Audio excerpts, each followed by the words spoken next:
नमस्कार, मैं भावना ठाकुर और आप देख रहे हैं कोहराम लाइव। सीएम हेमंत सोरेन की अध्यक्षता में आज झारखंड कैबिनेट की बैठक हुई। बैठक में 35 प्रस्तावों पर मुहर लगी। इसमें चतरा में ग्रिड निर्माण के लिए 302 करोड़, झारखंड राज्य अमीन सेवा नियमावली में संशोधन, गुरुजी स्टूडेंट क्रेडिट कार्ड के लिए मार्गदर्शिका, निगम कर्मियों के परिजनों को फिर से अनुकंपा पर नौकरी और झारखंड राज्य अमीन सेवा नियमावली में संशोधन की मंजूरी जैसे कई महत्वपूर्ण एजेंडे शामिल है। राजधानी रांची के बुंडू बारू हाथों में आज सुबह धान कारोबारी रोशन भगत को गोली मार दी गई। उसे 2 गोलियां मारी गई। बेतरह जख्मी रोशन को अस्पताल में भर्ती कराया गया। रंगदारी नहीं मिलने के चलते बाइक सवार 3 अपराधियों ने उसे गोली मार दी। रोशन भगत की बारू हाथों गाँव में एक झोपड़ी नुमा दुकान है। एक बाइक पर सवार 3 बदमाश आज सुबह उसकी दुकान पर पहुंचे और उससे पैसे की डिमांड कर दी। मना करने पर बदमाशों ने फायरिंग शुरू कर दी और बचने के इरादे से गाँव की तरफ भागने लगा और उसे 2 गोलियां लग गयी। मौके पर पहुंची पुलिस को शक है कि लूटपाट के इरादे से ही रोशन को गोलियां मारी गयी। दुकान में रखे कुछ रुपये भी गायब है। पुलिस बदमाशियों की खोज में हर संभावित ठिकानों पर छापेमारी कर रही है। हजारीबाग के बरखट्टा प्रखंड के झुरझुरी पंचायत के मुखिया सुमन कुमार को गिरफ्तार किया गया। एसीबी की टीम ने उसे 5000 घूस लेते रंगे हाथ पकड़ा है। गिरफ्तारी के बाद टीम उसे अपने साथ हजारीबाग ले गई। मुकेश कुमार के नाम के व्यक्ति ने मुखिया के खिलाफ एसीबी में शिकायत की थी। 10 शिकायत में मुकेश ने कहा था कि डोभा निर्माण की शेष राशि की निकासी के लिए साइन करने के एवज में मुखिया ने बतौर घूस 5000 मांगे थे। सत्यापन के बाद एसीबी की स्पेशल टीम ने मुखिया को दबोच लिया।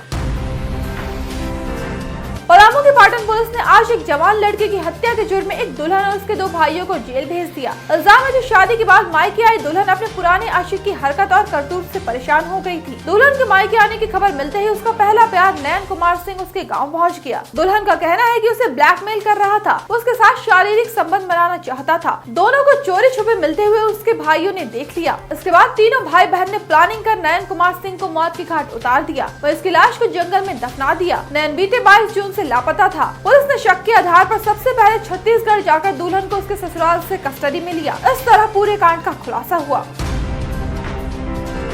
ईडी के डायरेक्टर संजय कुमार मिश्रा का कार्यकाल तीसरी बार बढ़ाने के केंद्र सरकार के फैसले को सुप्रीम कोर्ट ने गैर कानूनी ठहराया है। कोर्ट के इस आदेश के बाद अब केंद्र सरकार को ईडी के नए चीफ की नियुक्ति करनी होगी। संजय कुमार मिश्रा 31 जुलाई तक अपने पद पर बने रह सकते हैं। केंद्र ने साल 2018 के नवंबर माह में संजय कुमार मिश्रा को 2 साल के लिए ईडी का डायरेक्टर बनाया था। इसके बाद उन्हें रिटायर होना था, लेकिन सरकार ने उन्हें 1 साल का एक्सटेंशन दे दिया। इस फैसले को कॉमन कॉज नाम के एक एनजीओ ने सुप्रीम कोर्ट में चुनौती दी। याचिका पर justice BR Gavai, justice Vikram Nath और जस्टिस संजय करोल की बेंच ने सुनवाई की। कोर्ट ने 2021 में कार्यकाल बढ़ाने वाले कानून में हुए बदलाव को वैध बताया है। कोर्ट ने कहा कि किसी भी जांच एजेंसी के डायरेक्टर के कार्यकाल को बढ़ाया जा सकता है, लेकिन सरकार को इसकी ठोस वजह लिखित में बतानी होगी। साल 2021 में कोर्ट ने मिश्रा को मिले एक्सटेंशन को बरकरार रखा था। कोर्ट ने कहा था कि मिश्रा को अब आगे इस पद पर कोई एक्सटेंशन नहीं दिया जाएगा।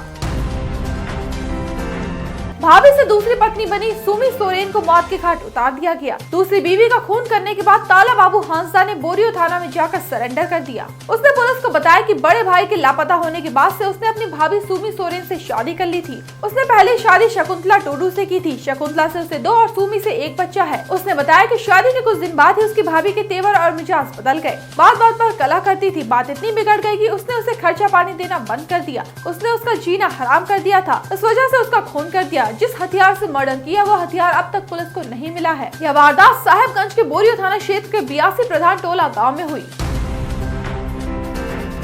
यूपी के एक युवक ने शादी टूटने के बाद लड़की के चेहरे पर तेजाब फेंक दिया। पुलिस ने उसे गिरफ्तार कर लिया है। पुलिस के एक आला अधिकारी ने मीडिया को बताया कि इस केस में 2 दिनों के अंदर चार्जशीट दाखिल करने को कहा गया है। इस मामले का ट्रायल फास्ट ट्रैक कोर्ट में करवाया जाएगा। यह सनसनीखेज वारदात यूपी के हैदरगंज की है। लड़के पक्ष का इल्जाम है कि लड़के की उम्र लगभग 35 साल है, वहीं लड़की की उम्र 22 साल। लड़के ने उम्र छुपाई, इस वजह से शादी तोड़ दी गई। बीते सोमवार की रात लड़का घर की 6 फीट ऊंची दीवार फांदकर वह आंगन में पहुंचा था। वो बोतल में तेजाब लाया था। जब लड़की सो रही थी तो उसने लड़की के चेहरे पर तेजाब डाल दिया। चीख पुकार सुन घर के लोग जाग गए। सिलीगुड़ी से चोरी कर लाई जा रही एक सफेद रंग की बोलेरो पिकअप कंटेनर वैन को पाकुड़ में जब्त कर लिया गया। चोरी की गाड़ी पाकुड़ के रास्ते आसनसोल की तरफ ले जाया जा रही थी। जब्त वैन के साथ चालक हाफिज को भी गिरफ्तार कर लिया गया। गिरफ्तार हाफिज जमशेदपुर के जुग सलाई का रहने वाला है। मिली गुप्त सूचना पर वाहन चेकिंग अभियान चलाकर पुलिस ने यह कामयाबी हासिल की। ऐसे ही दिन भर की बड़ी खबरों के लिए जुड़े रहिए कोहरामलाइव.com के साथ।